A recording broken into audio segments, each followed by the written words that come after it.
Hello, I'm Janine Turner, founder of Constituting America. Welcome to our annual academic study, History Holds the Key to the Future. Or as Shakespeare wrote, what is past is prologue.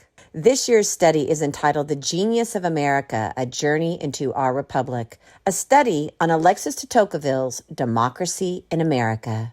De Tocqueville tells us that the notion of indefinite progress is a product of the equalization of conditions, which is central to democracy's, quote, irresistible revolution, end quote.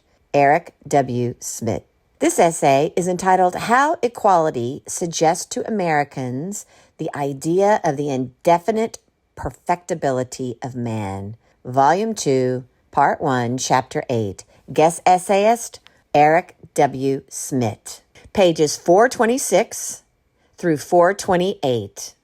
Volume 2 of Democracy in America is divided into 4 parts.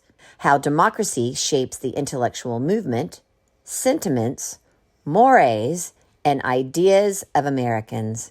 Chapter 8 is of unique importance to the whole of Volume 2 because it offers an account of what seems to be American democracy's most hopeful intellectual movement, a belief in, quote, indefinite perfectibility, end quote, or progress. De Tocqueville tells us that the notion of indefinite progress is a product of the equalization of conditions, which is central to democracy's, quote, irresistible revolution, end quote.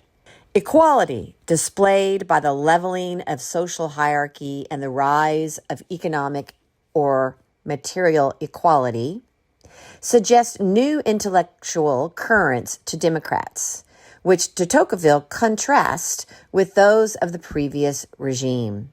For aristocratic nations with definite stratifications, man could progress definitely toward a limited ideal. The clarity with which aristocratic nations could view the limits of politics prevented them from, quote, judging perfectibility to be indefinite, end quote. The idea of indefinite perfectibility belongs to democratic peoples who are, quote, mixed tumultuously, end quote, by equalizing conditions so that, quote, the image of an ideal and always fugitive perfection is presented to the human mind, end quote. In the tumult, the man sees repeated success and failure in all his efforts to progress.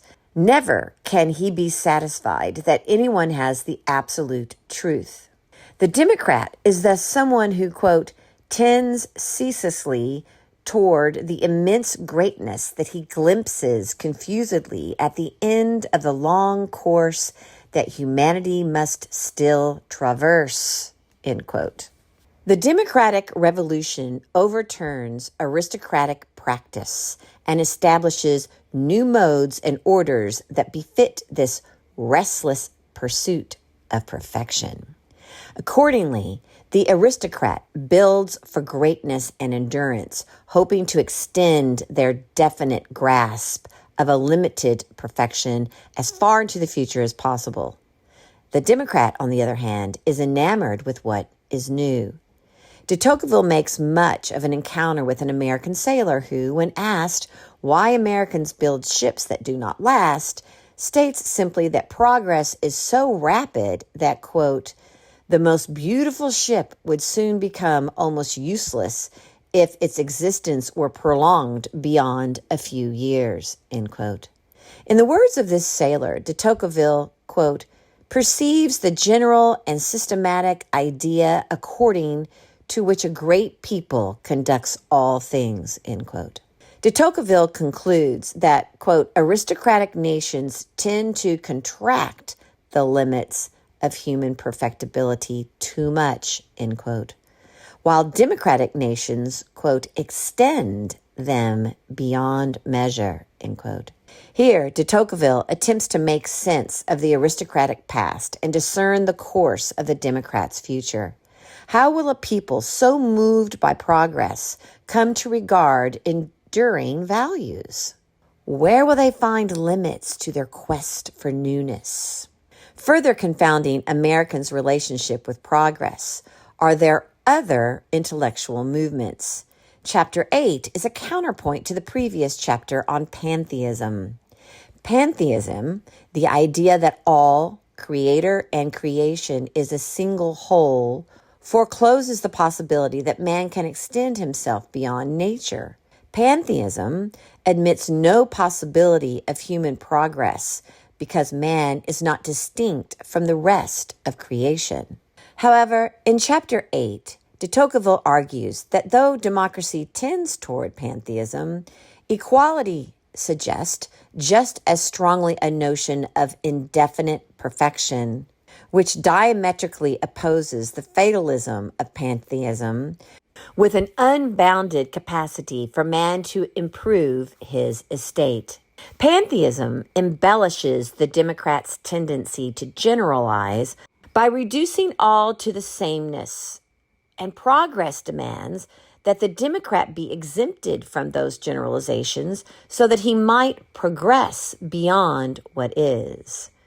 Progress is indispensable to Americans because it balances the pantheism intellectual movement, which would otherwise be deeply enervating.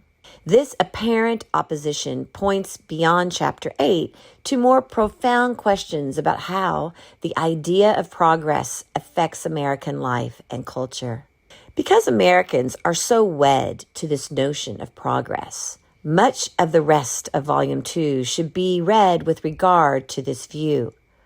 Our view of progress has important implications for human liberty and historical self-understanding. If we must progress, to what do we progress? Is there a historical endpoint towards which indefinite perfectibility directs us? Might American liberty be endangered if such a historical endpoint appeared to exist? De Tocqueville writes in his conclusion that, quote, Providence traces, it is true, a fatal circle around each man that he cannot leave. But within its vast limits, man is powerful and free. So too with peoples, end quote. He seems to suggest that a historical endpoint is destructive of the inner freedom of the human soul, which is essential to human greatness.